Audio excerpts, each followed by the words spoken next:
Hello.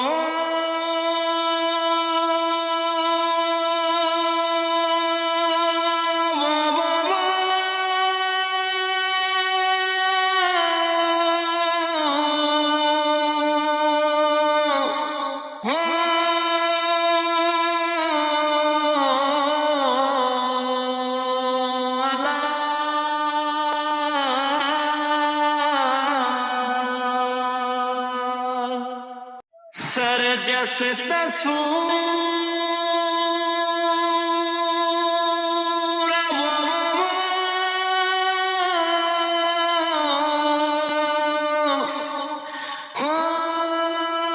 समाई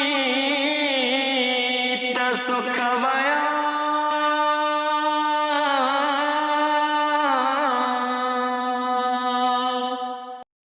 इहे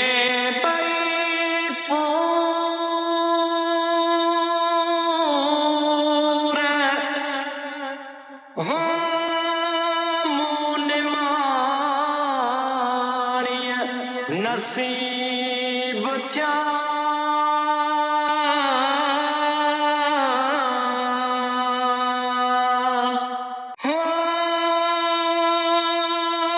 बोली मुझी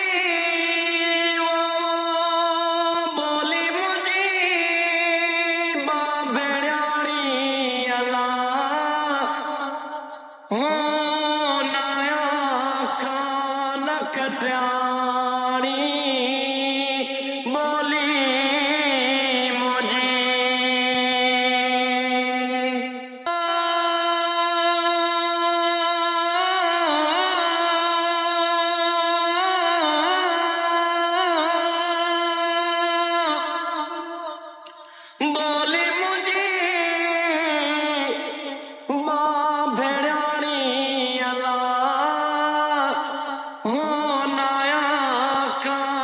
कट्याणी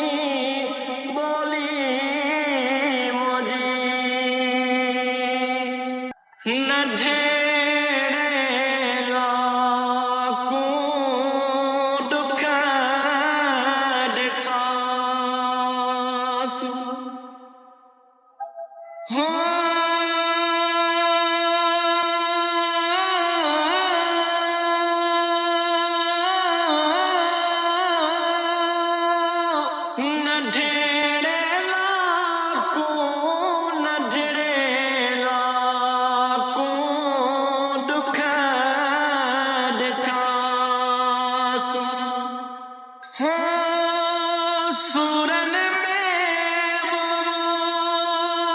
सूरन में जिद साणी अला हो नया खान कट्याणी बोली मुझी हो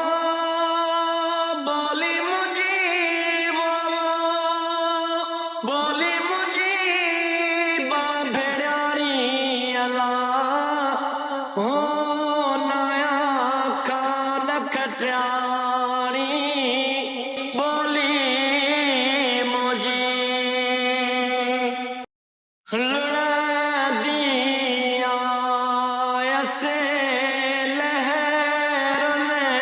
विचामा